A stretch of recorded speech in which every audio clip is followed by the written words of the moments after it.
Pardon, les actes des apôtres et un retour aux actes, on a vu ensemble dans les dernières semaines, c'est un retour à la vie de l'Esprit, c'est un retour à la prière ensemble, c'est un retour au pardon, c'est un retour à sa grâce, c'est un retour à un sens de l'appel de Dieu, chaque personne appelée à accomplir une destinée particulière à laquelle Dieu nous a conviés, nous a équipés. C'est un retour aux actes, c'est un retour à une vision de croissance que Dieu nous a appelés pour voir des âmes être sauvées. Est-ce qu'on peut se réjouir ensemble de voir ce que Dieu fait à la prairie en ce moment? C'est juste magnifique de voir les âmes s'ajouter, les gens qui se joignent. Et dans les Actes des Apôtres, tourne avec moi ce matin à Actes des Apôtres ensemble. On va regarder Actes 2 et Actes 4. Alors, allez, Actes 2 avec moi. Et un retour aux actes, c'est aussi un retour à la justice et à la générosité. Si vous désirez la bénédiction de Dieu sur votre vie, si vous désirez avoir la puissance de Dieu dans votre vie et son onction par votre vie pour toucher d'autres, vous devez bâtir votre vie sur trois choses. Sur l'intégrité, l'humilité et la générosité. L'intégrité, l'humilité et la générosité, car ils sont les trois antidotes aux trois grandes tentations et pièges de la vie. Saviez-vous qu'il y a plus de 7000 promesses dans la Bible? Pour chaque promesse, il y a une prémisse. Il y a un principe, il y a une pratique qui relâche, qui déclenche, qui permet à la promesse de s'accomplir. C'est la dynamique de Dieu qui dit « si tu, si vous, alors je ». 7000 promesses, pour chaque promesse, un principe, une pratique, une prémisse. Et le principe numéro 1 de la Bible, celui à laquelle il y a le plus de promesses, c'est la générosité. C'est le retour à la générosité parce qu'un retour à la générosité est une preuve irréfutable et irremplaçable de l'œuvre de l'Esprit. Lorsque l'Esprit de Dieu, lorsque l'Esprit du Dieu généreux touche un être humain, ça le transforme. Ça va changer ses valeurs vers les autres, vers la générosité dans tous les... Et lorsqu'on traverse les actes, on va de chapitre en chapitre, mais dès le départ, la naissance, l'action souveraine du Saint-Esprit, dans Acte 2, verset 37 qui apparaît à l'écran, après qu'ils ont entendu le message de Pierre à la Pentecôte, ils ont eu le cœur vivement touché. Et ils dirent à Pierre et aux autres apôtres, « Hommes frères, que ferons-nous? » Et Pierre leur répondit, « Repentez-vous, chacun d'entre vous, que chacun d'entre vous soit baptisé au nom de Jésus-Christ pour le pardon de vos péchés, et vous recevrez le don du Saint-Esprit, car la promesse est pour vous, pour vos enfants, pour tous ceux. Il y a une promesse de l'Esprit pour tous ceux qui sont au loin, en aussi grand nombre que le Seigneur, notre Dieu, les appellera jusqu'à la prairie en 2018. » Vous dire amen?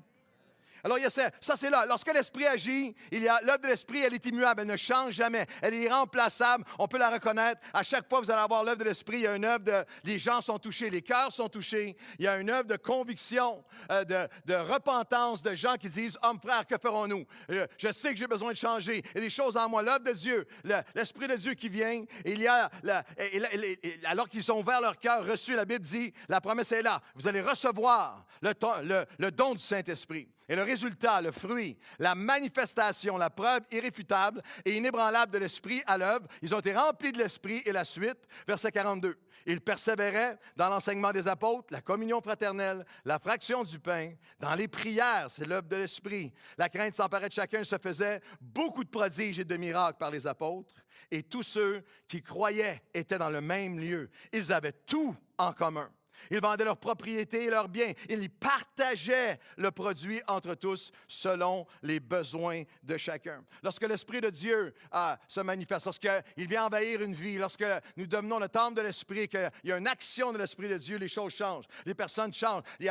Ça produit la prière, ça produit un désir de parler, de se tourner vers Dieu. Ça produit une passion, une compassion. Ça produit, vous avez vu, ils ont persévéré dans la parole. La parole les conduit en toute la vérité. Et ça produit aussi un esprit de partage, un esprit de générosité. Une évidence de l'esprit, c'est une transition dans la vie d'un homme, d'une femme, une transformation sur comment ils considèrent leurs possessions, tout ce qu'ils ont, pas seulement leurs finances, toutes leurs possessions, ce que Dieu leur a donné. Puis, ils partagent pour rencontrer des besoins. Ils avaient tout en commun. C'est magnifique. L'Esprit de Dieu vient et les besoins des autres personnes deviennent les leurs. La souffrance de quelqu'un d'autre devient la tienne. La souffrance, non seulement les besoins physiques, mais les besoins spirituels, moraux, émotionnels. Et non seulement les besoins des gens dans l'Église deviennent les nôtres, mais les besoins des gens qui sont à l'extérieur, qui ne connaissent pas Dieu. Là, c'est devenu tranquille, vous dites Amen plus fort au début de la réunion. Mais lorsque l'Esprit de Dieu vient transformer les cœurs, il nous pousse vers les autres. Une des œuvres qu'il fait naître en nous, je ne suis plus seulement occupé et préoccupé par qu'est-ce que je peux recevoir et retirer, soutirer de Dieu, de l'Église, de ma foi, mais plutôt ce que je peux donner, ce que je peux partager. D'une mentalité de gain, le moi, à un mouvement de générosité vers les autres. L'œuvre de l'Esprit nous amène toujours du superficiel vers ce qui devient essentiel et éternel, le substantiel. Nous va toujours nous transitionner, va toujours de l'égocentrisme à un engagement vers les autres, de ce qui est vide à ce qui reste et substantiel, de ma confiance qui est en moi, mes ressources, mes affaires, à une foi et une confiance en Dieu, du paraître au être, et nous fait transitionner de mammon à Dieu. Non, ce matin, si vous venez régulièrement pour les prochains mois à l'Église Nouvelle Vie, que ce soit à Longueuil ou à la Prairie, on prêche un message de générosité dans tous les aspects, une fois ou deux dans l'année. Mais si vous étiez sous le ministère de Jésus, 25% de tous les enseignements de Jésus dans les 4 évangiles est sur l'argent, sur la générosité et sur les finances. Si Jésus était votre pasteur, vous auriez 15 messages par année de Jésus sur ce sujet-là. Pour tous ceux qui ont dit « Oh, ça sera merveilleux que Jésus soit mon pasteur ». Et Jésus n'était pas là pour essayer d'aller chercher votre argent. Il est là afin de déraciner des choses en nous et de nous faire entrer dans la vie abondante qu'il a pour nous, une vie de générosité. Une vie où on est selon son cœur. Et son langage n'était vraiment pas... il n'y avait aucun équivoque. Jésus dit personne, dans des textes comme Matthieu 6, personne, verset 24, personne ne peut servir 2 maîtres. Car il haïra un ou aimera l'autre, ou il s'attachera à un et méprisera l'autre. Vous ne pouvez pas servir Dieu et Mammon. Et Mammon, c'était le dieu de la prospérité, de l'argent. C'était tout le côté matériel, financier seulement des choses. Et Jésus ne dit pas, vous ne devriez pas, ce serait mieux que vous devriez essayer de ne pas. Il dit littéralement, c'est impossible. Il dit littéralement que ce n'est pas un message une fois par année, c'est un choix à chaque jour de l'année. Qui va être le maître dans ma vie? Qu'est-ce qui va donner l'ordre à l'autre? C'est comme si Jésus disait à chaque message, vous devriez, tout le monde ici, vous devriez écouter chaque message et vivre chaque jour avec dans votre main une Bible et dans l'autre main votre portefeuille. Votre porte-monnaie. Est-ce qu'il y a quelqu'un qui pourrait me prêter son portefeuille? Il y en a qui c'est le contraire. En ce moment, vous serrez votre portefeuille très proche. Mais Pasteur Mathieu, portefeuille. Et ça, c'est un portefeuille d'un pasteur suisse. Il y a des comptes dans des banques partout en Suisse là-dedans. Je pense que je vais te le remettre, Mathieu, mais après une investigation de ce qu'il y a à l'intérieur de ça. Non, c'est littéralement, je vais le remettre maintenant parce que je ne l'ai jamais vu suer, mais là, il commence. Alors, non, c'est qu'est-ce qui va donner sur le comprenez, Dieu veut notre bénédiction, veut qu'on prospère, Dieu veut bénir. Mais quel va être le maître de l'autre? Qu'est-ce qui va dominer? Qu'est-ce qui va donner le ton? Qu'est-ce qui va donner la direction? Est-ce que c'est l'argent qui va donner la direction à suprématie sur ce que la parole de Dieu enseigne ou est-ce que c'est l'inverse? Qu'est-ce qui va mener ma vie? Parfois, on a besoin, Dieu dit, un retour à ma parole et aux actes est un retour à la générosité. Parfois, c'est important de voir ce qui est important pour Dieu. Si vous faites une étude de mots, par exemple, des mots majeurs, utilisez des thèmes majeurs utilisés dans la Bible, que Dieu a dit, ça c'est ma parole, ça c'est la révélation de mes priorités, des mots majeurs, les thèmes les plus enseignés dans la Bible, un thème biblique suprêmement important pour Dieu, par exemple, croire, la foi, sans la foi il est impossible de lui être agréable, 272 fois. Prier, ma maison sera pleine de maisons de prière, 371 fois. Aimer, tu aimeras Dieu, aimer, Dieu est amour, 714 fois. Donner, 2152 fois. C'est une priorité de Dieu. Je n'ai pas eu 2152, amen, mais c'est une priorité de Dieu. Et la manière que la Bible enseigne est magnifique, et c'est ce que je vais faire ce matin pendant quelques minutes. La Bible ne sort pas le fouet pour dire vous êtes obligé de serrer le bras, puis quelqu'un qui est ici dira que si je ne donne pas pour le prochain 10 ans, si vous ne donnez pas pour le prochain 20 ans, vous êtes les bienvenus ici, vous allez avoir accès à tous les services, on est là, on vous aime. Et on va vous servir, sans condition, parce que c'est l'amour de Dieu. Mais la Bible l'enseigne d'une manière qu'on a toujours fait, qui est la seule façon, selon moi, biblique de le faire, en enseignant les bénéfices de la générosité. Lorsque je parle de générosité pendant tout le message, pensez pas seulement pécuniaire, argent. Pensez à la générosité. Dieu veut que nous soyons des hommes, des femmes généreux, d'amour, de grâce, de pardon, de sourire, de service avec notre temps. Ça, vous pourriez dire amen, ça coûte rien. Avec notre temps, notre bénévolat. Dieu veut que nous soyons généreux. Parce qu'il y a des bénéfices extraordinaires. On en regarde quelques-uns ce matin. Le premier, c'est que la générosité représente et honore Dieu. C'est un bénéfice magnifique. La générosité honore Dieu, représente Dieu et la réalité de son royaume qui nous rassemble. Si vous tournez une page ou deux à Actes chapitre 4, encore la même dynamique. Ils ont prié, sont remplis de l'Esprit. Quand ils ont prié, verset 31, le lieu où ils étaient assemblés trembla. Ils ont été remplis de l'Esprit, annonçaient la parole de Dieu avec assurance. Et la multitude de ceux qui n'avaient cru n'était qu'un cœur, une âme. Nul ne disait que ses biens lui appartenaient en propre, mais tout était commun entre eux. Et alors, il rendait témoignage avec beaucoup de force de Jésus. Il y avait une unité de cœur et d'âme. Et un des plus grands bénéfices de la générosité et de l'unité, ils étaient un cœur et une âme et ils partageaient, c'est seulement ça qui va nous permettre de représenter Dieu à nouveau. Le présenter à nouveau à une province qui a connu une Église et beaucoup de représentants. Je ne généralise pas, mais dans beaucoup de cas, et pour des milliers et milliers et milliers de personnes, centaines de milliers et millions de personnes au Québec au fil du dernier 50 ans, ont besoin d'une nouvelle présentation de qui est Dieu parce qu'ils ont connu le Dieu à travers des serviteurs de Dieu et des représentants de Dieu qui prenaient, qui dominaient, qui abusaient parfois, qui leur a volé ce qu'ils avaient de plus précieux. Lorsque j'ai prêché ce message de générosité à notre Église il y a quelques semaines, le dimanche même que je le prêchais, la page couverture était sur une action contre des centaines et centaines de représentants de Dieu qui avaient abusé des milliers d'enfants dans cette province. Il y a un besoin de représenter Dieu. Lorsque nous sommes généreux, nous honorons Dieu et nous le représentons. Et c'est pour ça que lorsqu'ils ont commencé à donner généreusement, alors, on ne parle pas ici, ce n'était pas du communisme, ce n'est pas que tu n'as pas tes droits, tu n'as pas de propriété, c'était la compassion, c'était son cœur, son combat. Ce n'était pas pour une déresponsabilisation ou des abus.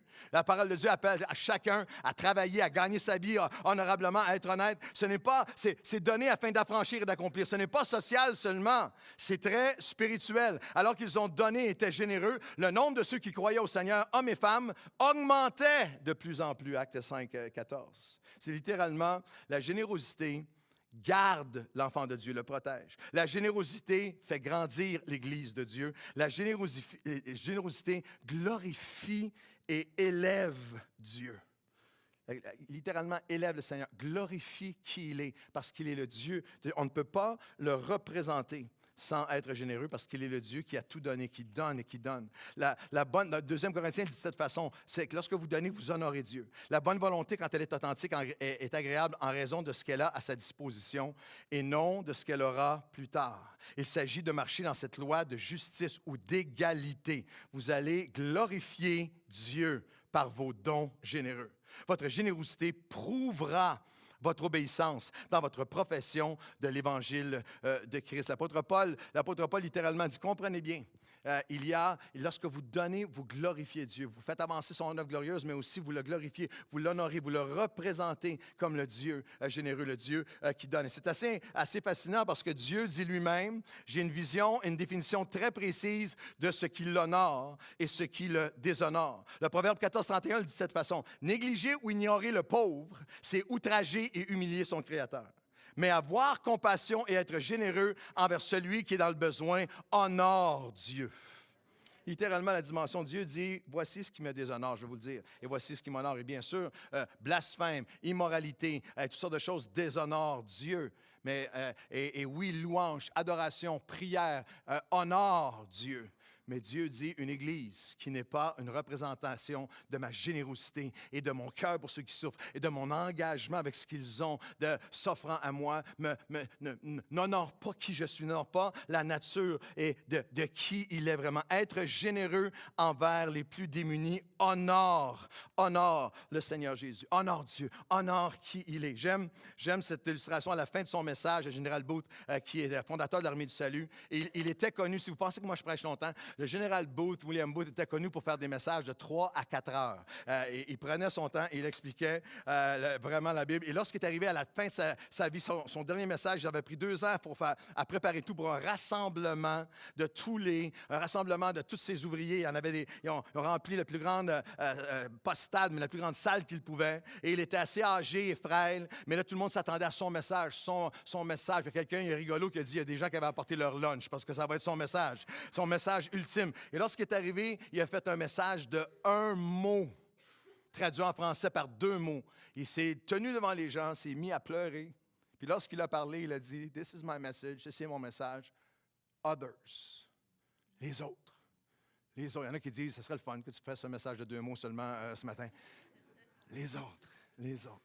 Le cœur de justice, le cœur pour les autres, afin de l'honorer, un mouvement de justice. Nous, on fait ça à chaque année à Nouvelle Vie, et c'est ce qui est magnifique, c'est de génération en génération, des gens, chacun leur capacité qui s'engage pour voir cette œuvre de Dieu-là avancer. Et il y a un feuilleton qui prend place à Nouvelle Vie, c'est presque une télé-réalité. Je pourrais raconter, à chaque semaine, je raconte presque une anecdote, pas j'arrête, je suis redondant, mais j'ai une anecdote de ce qui se passe à mon gym. Moi, je vais au gym, et il y a plein de chrétiens à mon gym, des gens qui m'abordent de tous les côtés. Des fois, quelqu'un m'a demandé de prier avec eux autres dans le gym, tout en soir, prier avec un, parler avec l'autre. Et il y a quelques semaines, dans le mois de justice à Nouvelle Vie, j'étais au gym, j'étais sur l'elliptique, puis il y avait un grand gars, c'est plusieurs fois que je voyais un latino, un jeune homme qui vient à Nouvelle Vie, un latino avec des muscles sur ses muscles, une espèce d'armoire à glace, puis il est toujours cote, et il me parle souvent, puis on se parle, puis on se salue, etc., etc. Et là, j'étais sur l'elliptique, en sueur, puis il s'approche de moi, puis il dit, Pasteur Claude, c'est pas facile des fois de vous pogner au vol à l'église dimanche. Il dit, est-ce que vous signeriez mes livres? J'ai acheté vos livres, est-ce que vous pourriez les signer? Je dis, ben oui, je dis, tu vas me voir dimanche, je vais les signer. Il dit, non, il dit, j'ai les ai là, je peux-tu vous les amener? OK. Alors, il va chercher les livres. Je suis sur l'elliptique. C'est sûr que les gens autour sont comme, c'est quoi ça? Alors là, une main sur l'elliptique, le crayon, je signe les livres. Et on a distribué, on va le faire dans la prochaine semaine, on a des cartons justice où les gens s'engagent pour toute l'année. Puis il passe Claude, l'année passée, j'ai embarqué avec vous autres dans la justice parce qu'il dit, moi, là, c'est pour ça que je suis venu à l'Église. C'est pour ça que je suis revenu à l'Église. J'étais dans ma jeunesse dans une église à Montréal et puis il y a eu toutes sortes d'affaires qui étaient arrivées, d'immoralité, toutes sortes de choses qui ont explosé. Puis j'étais loin de l'Église, j'étais dans des gangs et tout ça. Mais comment vous avez aidé pendant des années à travers Action Nouvelle Vie? Comment vous avez aidé ma grand-mère et ma mère et ma sœur m'a fait dire, c'est quoi cette église-là? Puis il dit, je viens à l'église depuis l'année passée, j'ai été baptisé ici. Puis il dit, l'année passée, j'ai embarqué dans justice. Puis j'ai embarqué. Puis il dit, est-ce que vous pourriez signer mon carton de justice, son engagement? Il dit, moi, je donne 100 pièces par mois. Je dis, aïe, 100 pièces par mois. Je dis, tu donnes beaucoup. Toujours sur l'elliptique. Tu donnes beaucoup. Il dit, ben non. Il dit, juste les shakes protéinés, c'est 50 pièces par mois. Juste ça que j'ai coupé. Puis il dit, alors j'ai dit, ah ben oui, je pourrais te signer ça un dimanche. Non. Alors il m'amène un crayon. Je suis au gym en train de signer. Puis il me dit, coudon, il va-tu avoir justice en 2018 parce que j'étais comme 2 semaines en retard l'année passée. Il me chicanait parce que j'ai pas fait un message de générosité. Je vais au gym, je me fais chicaner par un de nos membres parce que j'ai pas appelé. Alors je lui ai dit, oui, il va y avoir encore de la justice, on va encore honorer Dieu en 2018 à Longueuil, à la Prairie, chacun a notre capacité. Ah, quelqu'un devrait applaudir. Le deuxième bénéfice, c'est que la générosité me rapproche de Dieu et me permet de lui ressembler encore plus. Car il y avait, à Acte 4, 34, il n'y avait parmi eux aucune personne dans le besoin. De la misère à lire ça, moi, sans venir un motif. Quel peuple, quelle action de l'esprit. La plus proche représentation de qui Dieu est, dans des êtres humains bien ordinaires, bien imparfaits. Mais il n'y avait parmi eux aucun indigent. Tous ceux qui possédaient des champs et des maisons les vendaient, apportaient le prix, et l'on faisait des distributions à chacun selon les besoins. Wow! Le Saint-Esprit les rendait sensibles aux besoins autour d'eux. Ils devenaient imprégnés du cœur de Dieu. Parce que vous comprenez que Jésus envoie son Fils, on l'a célébré la semaine dernière à Pâques, parce que Dieu dit, je ne suis pas capable de tolérer de les voir loin de moi. Pas capable de les tolérer, de les voir séparés de moi, de les voir souffrir ainsi vers une vie où ils vont se faire voler par l'ennemi. Je vais donner ce que j'ai de plus précieux, mon Fils qui descend sur terre, qui offre sa vie, meurt et ressuscite, afin de leur donner avec abondance la vie que j'ai pour moi. Et lorsque l'Esprit de Dieu s'empare d'un croyant, il nous permet, on n'est jamais plus ressemblant à Dieu que lorsque nous sommes généreux. Généreux de notre temps, de notre amour, de notre pardon, de notre patience, de nos dons, de notre talent, de notre bénévolat, du fruit du travail de nos mains. On n'est jamais plus comme lui, le représentant. Parce que comprenez bien, Dieu a tant aimé qu'il a donné. Vous pouvez donner sans aimer. On peut donner pour toutes sortes de causes, sans aimer même. Mais c'est impossible d'aimer sans donner. La générosité, c'est impossible. Tu ne peux pas dire que tu aimes si tu ne donnes pas. Lorsque la générosité, c'est simplement l'amour en action. Lorsque je suis généreux, c'est le moment où je me rapproche le plus du cœur de Dieu. Les personnes généreuses, vous remarquez y compris que les personnes généreuses sont ceux qui brillent. Les personnes généreuses font les meilleurs maris. un homme généreux de son amour, de son temps, de sa patience, de qui il est. Les cœurs généreux font les meilleurs maris, les meilleurs pères, les meilleurs leaders, les meilleurs employés, les meilleures églises sont des églises avec ce cœur de générosité, bien au-delà de ce qu'on dit là. Il dit littéralement, eux, là, alors que l'Esprit est sur eux, il est tellement sensible aux besoins des gens autour d'eux. Vous comprenez que l'amour, ce n'est pas seulement de dire « j'aime ». Moi, dans le quartier Saint-Michel, où j'ai grandi à Montréal, je me souviens, on avait plusieurs d'entre nous.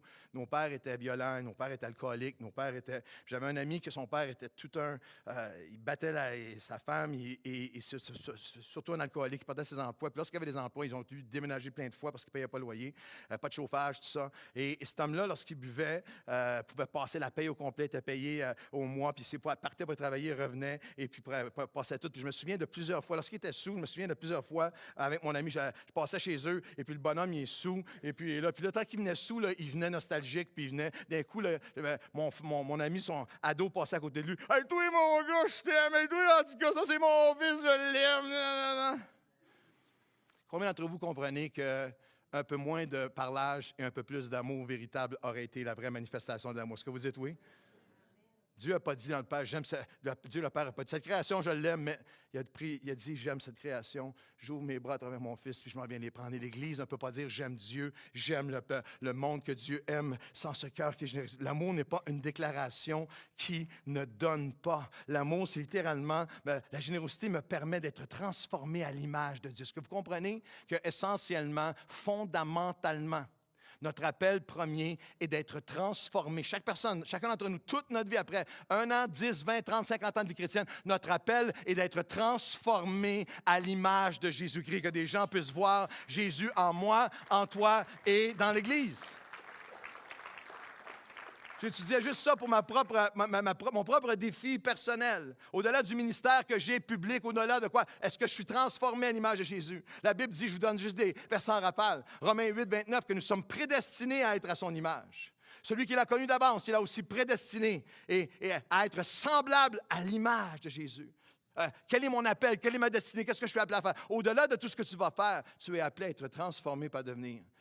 À devenir la représentation dans ta famille, ensemble dans notre ville, de l'image de Dieu. Nous portons, prédestinés à son image, nous portons son image. De même que nous avons porté l'image du terrestre, nous dit 1 Corinthiens 15, l'image terrestre qu'on a portée, d'égoïsme, d'égocentrisme, du moi. Maintenant, nous portons l'image du céleste, l'image du ciel en nous. Nous, non seulement nous portons, nous sommes prédestinés, mais nous progressons vers son image.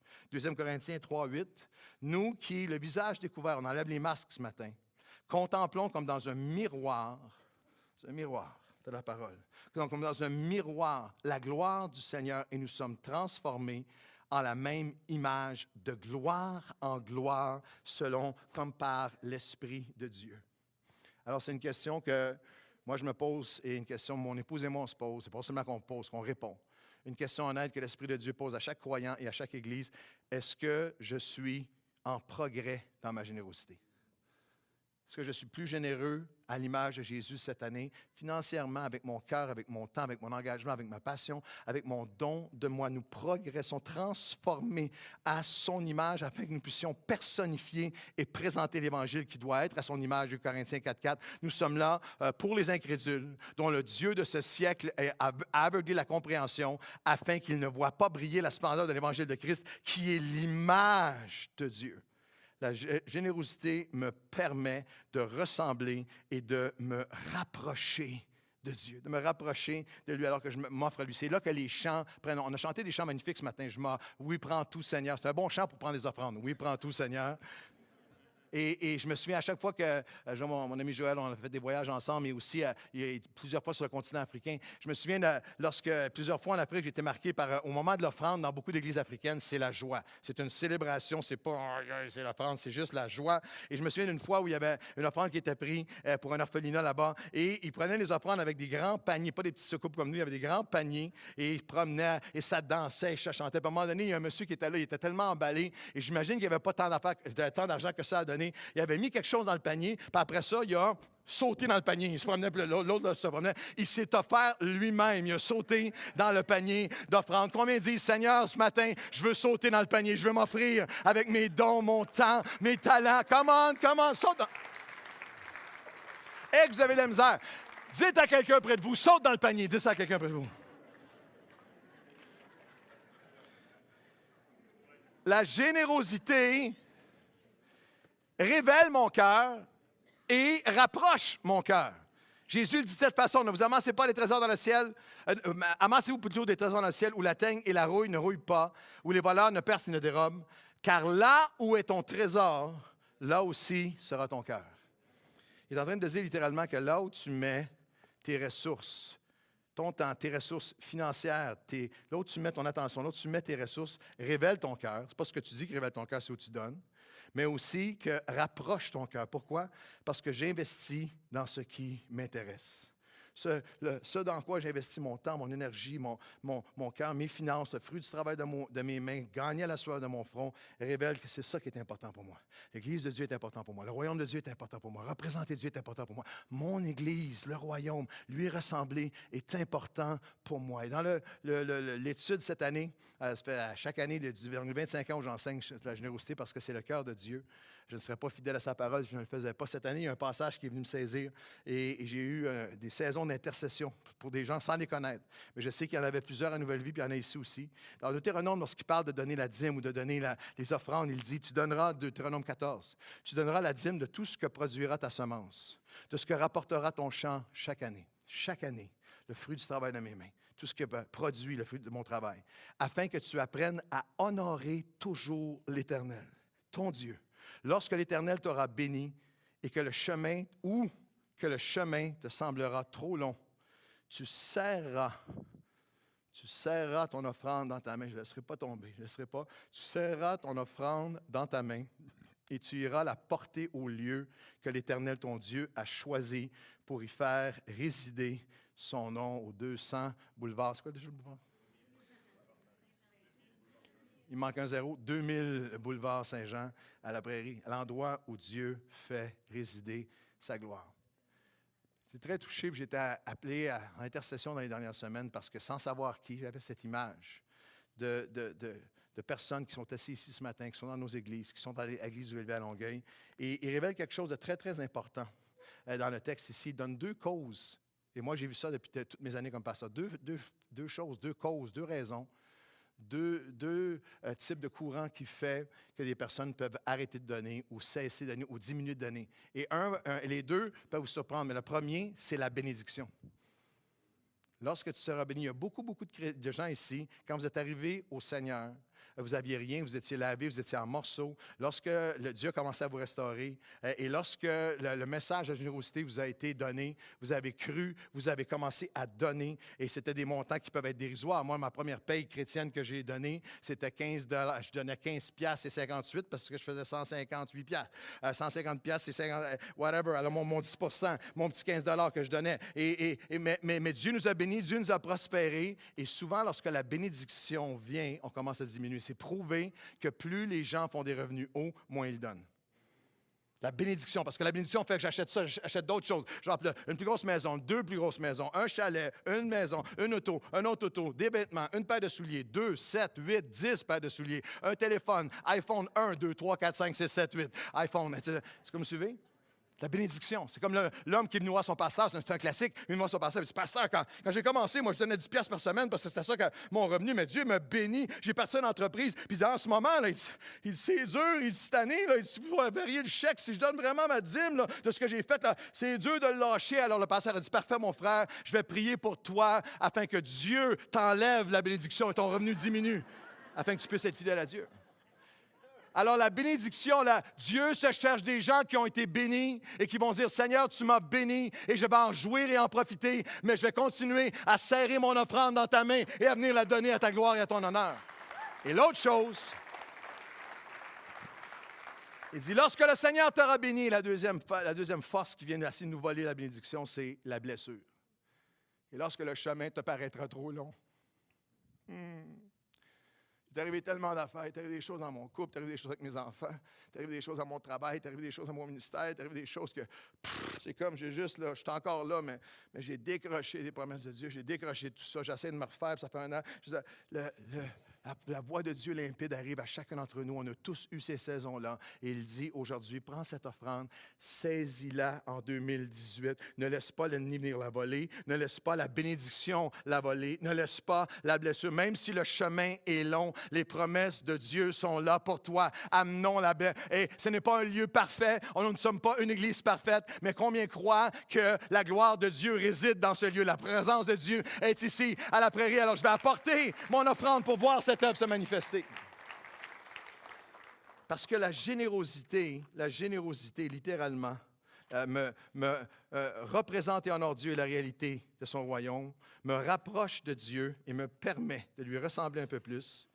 Et la générosité révèle mon cœur et ma foi et où je suis réellement rendu spirituellement. C'est une affaire de cœur. Ils étaient un cœur et une âme. La Bible enseigne qu'il est insensé de prétendre que mes actions ou non-actions, dans quelque domaine que ce soit, peuvent être dissociées de mon cœur. Non, c'est ton cœur qui s'exprime. C'est pour ça qu'il dit « Protège ton cœur par-dessus toute chose, car de lui coulera tous les flots de la vie. » Là où est ton trésor, là aussi sera ton cœur. C'est une affaire de cœur, puis c'est une affaire de foi. Philippiens 1,6, littéralement, c'est votre foi qui vous rend généreux.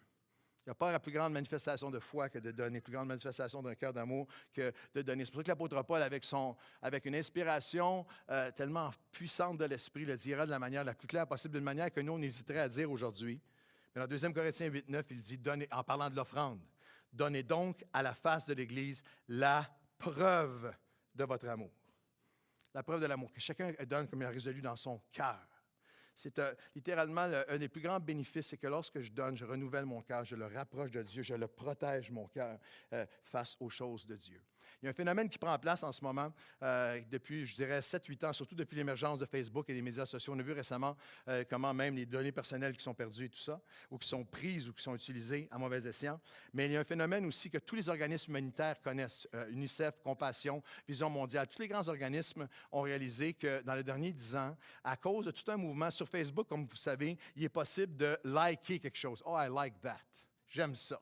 Ça, j'aime ça. » Réaliser que, alors que UNICEF, par exemple, faisait des campagnes où il explique qu'il se passe des famines terribles en Syrie, voici ce que nous faisons, voici ce que nous pouvons faire, que tout à coup, il y avait des milliers de personnes qui disaient « I like that ». Et ça, j'aime ça. Like, mais ne donne rien. Alors, ils ont fait littéralement une campagne. On regarde juste, ça dure une minute. On va partir de la vidéo, les gars. Ils ont fait une campagne pour dire « Les likes ne sauvent pas des vies ».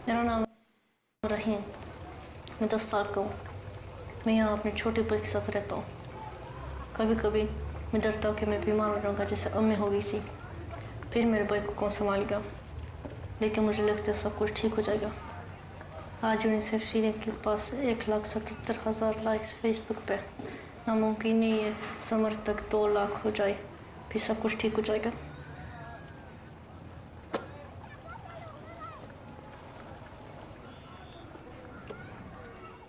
C'est un phénomène moderne, mais c'est quelque chose qui est vieux comme la nature du cœur de l'homme. Parce que depuis 2000 ans, l'apôtre Paul l'adressait dans 1 Corinthiens, dans 2 Corinthiens, il est de notre nature de dire « j'aime sans agir ». Mais vous comprenez que dans tous les autres domaines des actes des apôtres, dans toutes les épîtres en parlent, l'apôtre Jacques dit, si tu dis que tu as la foi et que tu vois ton frère qui est nu, que tu ne le couvres pas, ta foi est morte. Et alors, de simplement dire « j'aime » n'est pas suffisant. C'est ton action qui va déterminer. Vous comprenez si quelqu'un disait « moi, j'aime ce que la parole de Dieu enseigne. J'aime que la parole de Dieu m'appelle à la fidélité, mais je ne la pratique pas. J'aime de dire la vérité, mais je ne la pratique pas. J'aime le pardon, mais je ne le pratique pas. Est-ce que vous me suivez? On ne peut pas dire, j'aime le message, j'aime qu'une nouvelle vie fasse ça, j'aime que la prairie avance, j'aime de voir l'Église grandir, j'aime de voir des âmes être sauvées. Nous devons transcender, on va pas plus loin. Le j'aime devient une action. Et alors que je sème, je révèle mon cœur, je rapproche mon cœur et je permets à Dieu d'agir à travers moi son amour. Pouvez-vous dire Amen? C'est une des choses les plus puissantes qui la générosité permet. Elle me permet de résister au matérialisme et de renverser mes tendances et racines égocentriques. On le voit d'une manière magnifique dans Actes 4. Il va y avoir la générosité qui va s'incarner à travers quelqu'un, à travers une personne. Luc, l'historien qui écrit les Actes, va dire « ça m'a marqué comment il y a des gens, puis il va nous en nommer un ici, des gens qui vont avoir été touchés par l'Esprit de Dieu et vont avoir repoussé le matérialisme avec leur générosité, rapprocher leur cœur vers Dieu pour que le royaume avance. Et on a l'exemple ici de Joseph qui est devenu Barnabas, verset 35. on déposait aux pieds des apôtres et on faisait la distribution. Et Joseph, surnommé par les apôtres Barnabas, ce qui signifie le fils de l'encouragement, un Lévite originaire de Chypre, vendit un champ qu'il possédait et apporta l'argent en le déposant aux pieds des apôtres. Comprenez l'explication. À l'époque de la Bible, il n'y avait pas de banque, il y avait très peu d'argent comptant, il y avait très peu de liquidité. Ce qui établissait ton portfolio, ce qui établissait ta sécurité financière, ton statut économique, c'était tes possessions, tes terrains, c'était tes propriétés. Et on a un homme qui est ici, et dans la Bible également, autant que l'Église, à l'époque où l'Église est née, il n'y avait aucune classe moyenne. Tu avais les très riches, en d'autres mots, tu avais les propriétaires et les esclaves. Alors nous savons simplement par le contexte que Joseph était un homme de moyens, un homme qui avait des terrains, et lorsqu'il est touché par l'Esprit de Dieu, il vient, et littéralement, il y a une transformation, je dirais de cette façon, Joseph, l'élite, Joseph, l'élévation, Joseph établi, Joseph égaux, a été transformé en Joseph, le fils de l'encouragement. Et le matérialisme, définition, c'est que c'est l'état d'esprit caractérisé par la recherche de jouissance et des biens matériels seulement. Mais c'est aussi, puis ça m'a beaucoup parlé, c'est aussi la doctrine et philosophie d'après laquelle il n'existe aucune autre substance que la matière. Et la majorité des Québécois, ceux qui ne sont pas du royaume de Dieu, vivent en disant, c'est je vis, je nais, je mange, je dors, j'essaie d'avoir le plus d'affaires possible et je meurs. Le chrétien dit non. Il n'y a pas seulement la matière. L'être humain, il est corps, il est âme, il est esprit. Et nous sommes appelés par le royaume de Dieu à transformer non seulement les choses matérielles, mais à transformer les êtres humains par l'évangile de Christ et les voir entrer dans la vie abondante que Dieu a pour eux. Vous pouvez vous dire Amen. C'est ça qui est notre appel. C'est ça qui est notre destinée ensemble. Le proverbe dit « Les désirs et convoitises de l'homme qui ne veut que s'enrichir le tue à chaque jour. Mais le juste aime donner de plus en plus, sans retenue. » Et moi, j'ai vu cette réalité comme pasteur depuis des années. Il ne dit pas ici que celui qui veut prospérer, celui qui veut gagner, non. Celui qui ne veut que ça. Celui qui est l'amour de l'argent qui est la racine. Pas l'argent, l'amour de. Et j'ai vu comme pasteur tous les fruits amers du matérialisme dans l'Église chrétienne. Parmi les croyants, de manière très, très, très pratique, par tous ces couples qui, surendettés par la pression financière, ont finalement explosé, se sont déchirés l'un de l'autre. Par les burn-out, les épuisements, par des gens que c'était juste l'accumulation. J'ai vu des gens ne jamais entrer dans l'appel de Dieu parce que c'était le côté séculier, le côté matériel avait pris toute la place. Il y a toute une génération de jeunes, toute une génération des choses qui est magnifique avec la mission telle que nous la présentons, c'est qu'on amène des jeunes en mission. Ce que vous savez, il y a des centaines de jeunes de Nouvelle Vie qui sont allés bâtir des maisons en Haïti. Et lorsqu'ils vont en Haïti voir des jeunes du même âge qu'eux, dans l'état où ils sont, lorsqu'ils reviennent, il y a quelque chose qui a changé en eux. Compris quelque chose, parce qu'il y a une génération de jeunes qui n'ont plus aucune valeur. Il n'y a pas de fond, il n'y a pas de fin à tout de côté matériel. Et chacun d'entre nous, une des choses extraordinaires lorsqu'on donne librement, lorsqu'on donne généreusement, lorsqu'on donne avec sacrifice, c'est que le ciel s'ouvre et Dieu t'en détache. Moi, je ne peux pas savoir parce qu'on ne vérifie pas les montants des gens, puis je n'ai pas le même revenu que les gens de notre Église. Mais mon épouse et moi, on cherche à chaque année dans notre cœur à être ceux qui donnent le plus, à donner le plus sacrifice au niveau pourcentage de sacrifice. Et ça a commencé comme mes premiers pas dans la marche chrétienne, le côté matérialiste. Mais on pense souvent que le matérialisme, c'est seulement c'est les gens qui sont riches. Est-ce que vous comprenez que lorsque tu as manqué de tout, tu peux être très, très, très lié par les choses matérielles? Moi, j'ai grandi dans la pauvreté. Et lorsque je suis arrivé au Seigneur, commencé à travailler, puis comme je vous disais tantôt, un peu de tout ça, de donner des sous à quelque chose de complètement fou pour moi. Je ne comprenais rien là-dedans, mais je me sentais dirigé, et puis je priais, puis je donnais, puis j'ai ramassé mes sous parce que j'ai ressenti un appel pour partir pour le collège biblique. Et ça avait besoin de ramasser un certain nombre de milliers de dollars. J'ai travaillé plein, j'étais juste à la ligne. Et lorsque j'ai lu les règlements du collège biblique où je suis allé aux États-Unis, il fallait qu'on soit habillé. C'est une autre époque, mais on s'habillait chemise, cravate à tous les jours en classe. Les étudiants de l'ITF, là, vous n'êtes pas vous habillez n'importe comment. Mais nous, c'était chemise, cravate, veston. Vous vous imaginez, moi, je n'avais jamais porté une cravate de ma vie, un veston, j'avais 18 ans. J'ai jamais porté une cravate de ma vie, coupé les cheveux, tout ça. Et là, c'est la première fois, je me souviens, Pasteur Sam m'avait mis une cravate dans le cou, je pensais que j'étais pour mourir. Je dis, non, j'ai une malformation au cou, je ne suis pas capable de porter une cravate. Alors, cravate, chemise, et j'avais pas d'argent, mais j'avais réussi. J'avais un habit complet que quelqu'un m'avait donné, puis il faisait dur. Mais je m'étais acheté un beau veston. Alors, je me disais, avec les deux, ça me faisait, écoute, 4 jours et demi, 3 jours et demi, 3 jours et demi l'autre, mais au moins, j'aurais mon beau veston, là, tu sais. Et vers la fin de l'été, juste avant, quelques semaines avant qu'on parte pour le collège biblique, je donnais ma dîme et tout ça, mais j'étais assis à l'église, puis il y a un missionnaire qui est arrivé, et puis il s'est mis à prêcher, puis il parlait de son œuvre, puis moi, j'étais touché, j'étais béni parce que ce qu'il faisait, un missionnaire en Côte d'Ivoire, j'étais tellement touché, puis j'écoutais, puis du coin de l'œil, j'ai regardé, puis il y avait un habit, un complet, pire que le mien. Plus usé, plus tout croche que le mien, et la pensée m'a été déposée, donne-y ton habit. Puis tout de suite, ce qui m'est venu, c'est l'habit qui n'est pas beau. Moi, il donné celui-là. Regardez-moi pas comme ça, tout le monde ici. On va donner l'agneau avec la patte cassée au lieu du bel agneau. On va donner ce qui reste. C'est comme vous suivez? Personne ne dit amen, mais c'est vraiment bon, qu'est-ce que je passe en ce moment. Et là, je n'entends pas de voix, rien, mais la pensée qui m'est venue, c'est non, tu vas lui donner ton beau veston. Le neuf, celui que tu viens d'acheter. Et il y avait quelqu'un qui me formait, qui me mentorait, chez qui je restais un chrétien, puis m'avait appris, m'avait dit, quand tu fais des dons spéciaux, là, tu t'arranges pour que personne ne le voie. Personne ne le sache. Tu fais juste y donner parce que tu donnes. Et vous allez trouver ça, vous trouvez ça ridicule, mais Dieu a mis un montant d'argent. C'était des centaines de dollars, mais pour moi, à l'époque, c'est l'époque. Tu vas donner ton veston neuf. Pendant qu'il prêchait, de tout le plan dans ma tête, c'est comme si Dieu dit, tu vas lui donner le veston, tu vas lui mettre une housse, il ne saura pas que c'est toi, puis tu vas y mettre tel montant dans sa poche, tu vas y faire un don. Oh, pour moi, là, c'était... Puis vous avez trouvé ça ridicule, mais il y avait ce combat-là. Et finalement, à la fin, j'ai dit, oui, je le fais, puis sur l'élan, là. Alors, l'après-midi, j'ai organisé ça, mis l'argent dans la poche, puis j'y donne. Et puis j'aimerais ça vous dire que le lundi matin, mais le lundi matin, j'étais juste pauvre avec un veston manquant. Et j'ai commencé toute la semaine. Je partais dans 2 semaines. Elle me dit, m'en va au collège biblique 7 jours par semaine avec moins d'argent et il n'y en avait plus assez. Et mon espèce de veston, mon habit tout croche que je détestais mettre. Et ça semble rien pour vous, mais j'avais rien. Et tout à coup, ma mère m'appelle. Ma mère n'était pas chrétienne et son patron n'est pas chrétien, mais c'est un homme d'affaires. Ma mère est une comptable. Puis elle dit, hey, tu t'en vas là, aux États-Unis? Là, mon boss, il a dit, ton fils, il s'en va-tu aux États-Unis? Aurais-tu besoin du linge, des vêtements? Elle dit, as-tu besoin du linge? Je dis, ben oui. Fait qu'il dit, on va t'envoyer ça. Il y a un employé qui est arrivé avec une limousine, qui est venu cogner à la porte du petit appartement où je restais avec des racks de vêtements. Un instant. Des vestons, cravates, chemises, ceintures, souliers. Aucune altération. Tout était parfait. J'étais pauvre, but I look good. J'étais le gars. J'étais le gars le mieux habillé au collège biblique.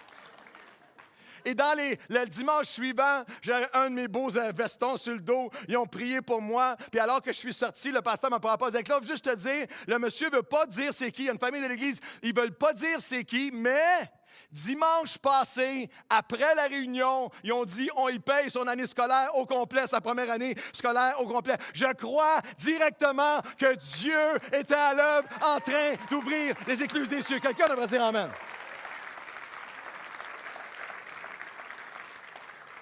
Je vais terminer avec ceci. La générosité me permet de répondre aux plus grands défis de Dieu et d'en récolter les multiples récompenses. 2 derniers versets.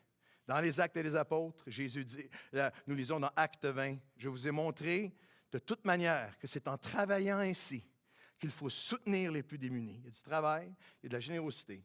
Et se rappeler les paroles de Jésus, du Seigneur lui-même qui a dit, « Il y a plus de bonheur, d'abondance à donner qu'à recevoir. » Et on lit aussi qu'ainsi, après avoir parlé, il se mit à genoux, il pria avec eux tous. Parce que le contexte est vraiment important. C'est le dernier message de Paul à l'Église où il a passé le plus de temps à l'Église d'Éphèse. Et vous lirez le chapitre au complet dans les Actes, c'est un moment très, très émouvant.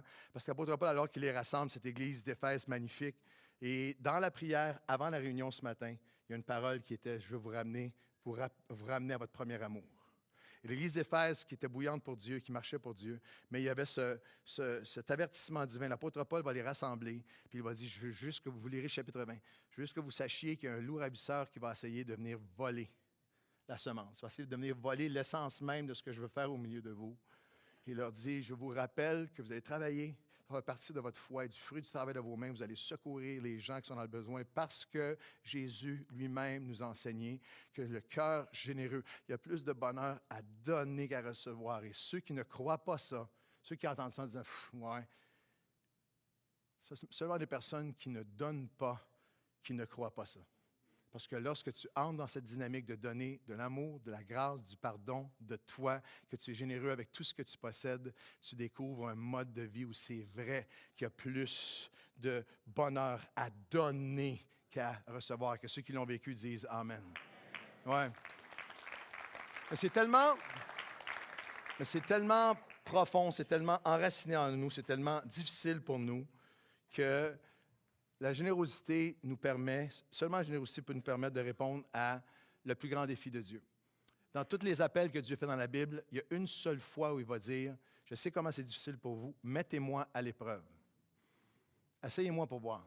Mettez-moi au défi. Je mets ma nature là-dessus, je mets qui je suis là-dessus, je mets ma fidélité là-dessus. Mettez-moi à l'épreuve. Amenez dîmes et offrandes, et vous verrez, mettez-moi ainsi à l'épreuve, dit le Seigneur, et vous verrez, je n'ouvre pas sur vous les écluses des cieux. Je vais renouveler ma bénédiction en abondance sur vous, et je vais repousser l'ennemi. Il va avoir une provision, il va avoir une protection, il va avoir un progrès. Le fruit de ta vigne ne sera jamais stérile. Dieu dit, mets-moi au défi.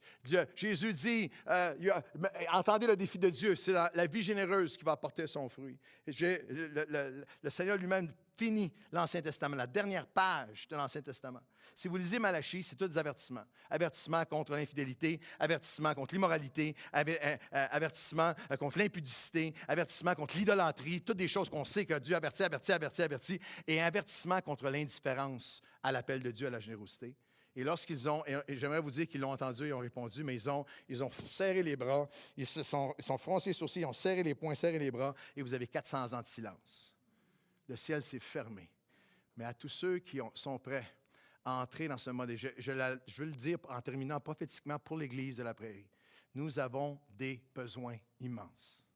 Regardez à la salle ce matin, nous allons devoir agrandir, nous allons devoir ajouter des réunions, nous allons devoir, lorsqu'on parle de tout ce qu'on a à faire pour toucher tous ces gens, je vous dis, en ce moment, Dieu attend après nous. Dans l'histoire de Nouvelle Vie, à chaque fois qu'on lui fait la place, il remplit.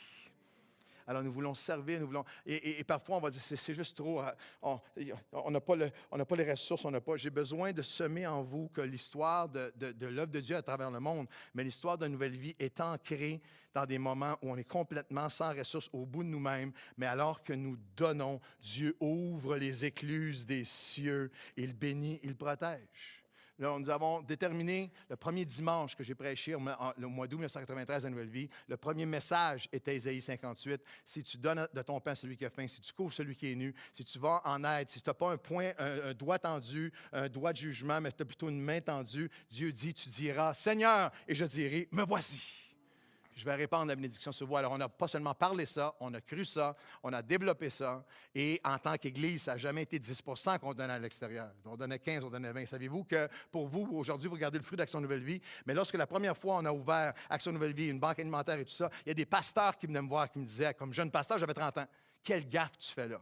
Si tu commences à mettre un emphase sur les pauvres, c'est juste les pauvres qui vont venir, tu vas avoir une église de pauvres, tu vas avoir plein de troubles, ce monde-là sont plein de problèmes, etc., etc. Et Dieu dit absolument le contraire. Si tu vas vers les besoins, tu ne manqueras jamais de rien. Je vais ouvrir les écluses des cieux pour toi. Et une des choses qui est arrivée, comme ici, les salles étaient trop petites. Alors, une première salle, une deuxième salle, une troisième salle. Puis on louait une salle qu'on a agrandie. Puis chaque histoire est un moment de témoignage. Mais à un moment donné, dans la petite salle où on était, on ne pouvait pas, il n'y avait rien à faire. Et on cherchait à acheter un bâtiment. On cherchait à acheter un bâtiment, à agrandir. On n'avait pas les sous pour. Et puis, on allait. Puis c'était tellement décourageant. On avait un agent d'immeuble. Il nous amenait voir des bâtiments qu'on trouvait dégueulasses, mais qui étaient 3 fois trop chers pour nous. Les bâtiments qu'on ne voulait pas, on n'avait pas les moyens de les avoir. Est-ce que vous me suivez? On n'avait tellement pas d'argent. Et à un moment donné, c'est mon époux Chantal qui est ici ce matin, qui a vu dans le journal qu'il y avait un encan pour un petit centre commercial, qui est maintenant les Galeries Bellerie, qui est maintenant l'Église de l'Espoir. Mais à ce moment-là, c'était un centre commercial avec un IGA. Puis il y avait un encan pour la vente de ce bâtiment-là qui était parfait pour nous, puis tout ça. Puis là, c'était comme très excitant, mais ça prenait 50 000 $ comptant pour aller à l'encan. Alors, on a fait des offrandes. On a fait un appel pendant 3 dimanches consécutifs. Il a rentré 51 200 quelque chose dollars. Wouh! On s'en va à l'encan. Pasteur Claude s'en va à l'encan. Je suis à l'encan. C'est excitant. Il donne une palette. Et puis, tous des hommes d'affaires autour. Puis moi, je suis là avec ma palette. Et on n'a pas le droit de. Moi, à Saint-Michel, où j'ai grandi, les encans, c'était 1 piastre, 1 piastre et demi, 2 piastres, 2 piastres et demi, 3 piastres. Là, c'était wow. Puis nous, on s'était mis jusqu'à 800 000 pour les bâtiments. Mais c'était vraiment, on n'a pas moyen. Mais c'est ça que l'équipe de comptables m'avait dit, il ne faut pas que tu aies une scène au-dessus de 800 000. Fait que là, je suis dans la salle. Puis c'est parti. 100 000 Qui dit 200? 200 000 au nom de Jésus. 300 000, 400 000, 500 000, 700 000, 800 000. D'un coup, tout à coup, en arrière, 900 000. Un Philistin en arrière. Comment 900 000? C'est la bâtisse de Jésus, ça que c'est ça? 900 000, 1 million, 1 million 100, 1 million 200 000. On ne l'a pas. Oh. Déprimé. Qu'est-ce que je vais dire aux chrétiens? Comment ça se fait? C'était de Dieu, ça. Qu'est-ce qui se passe? Toute l'équipe, qu'est-ce qui est arrivé? J'arrive à la maison, je dis à mon épouse, on ne l'a pas. 1 million 200 000, 800 000, on ne l'a pas. Mon épouse dit, c'est pas fini cette affaire-là. Chérie, t'étais pas là, j'étais là, c'est fini. Tous les maris qui sont ici, écoutez vos femmes, au nom de Jésus. Ah là, les femmes disent amen. Premier amen féminin de l'avant-midi. Dans les semaines qui ont suivi, les 3 offres les plus hautes après nous, leur financement n'a pas fonctionné. Ils nous appellent, est-ce que votre offre à 800 000 est encore là? C'est vous qui avez la meilleure. Et là, il y avait un petit pépin. C'est qu'on avait besoin d'amasser un cash de 100 quelques mille dollars, et on ne l'avait vraiment pas.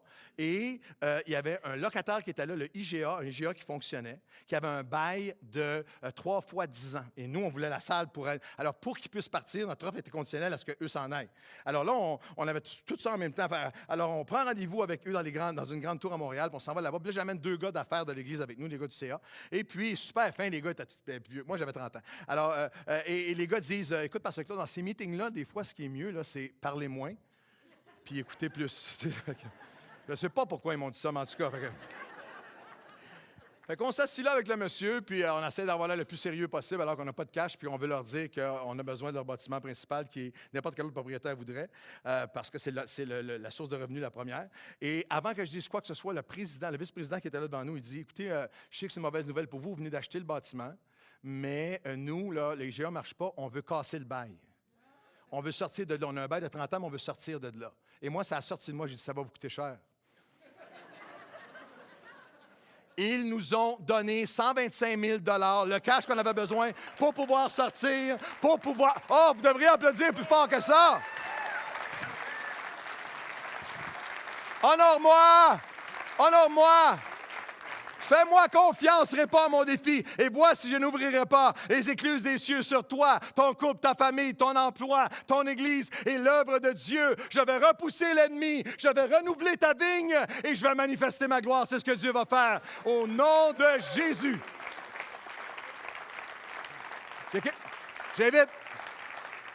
J'invite les musiciens à s'approcher, mais c'était pas mal. J'aimerais que vous puissiez vous lever avec moi et qu'on donne une vraie ovation au Seigneur Jésus. Est-ce qu'on peut lui donner? Est-ce qu'on peut lui donner une vraie ovation? Allez, nouvelle vie. Laissez-la durer. Laissez-la durer pendant quelques instants. Laissez l'ovation durer pendant quelques instants. Que quelqu'un pousse un cri de joie. Le Seigneur nous appelle ensemble à une œuvre éternelle.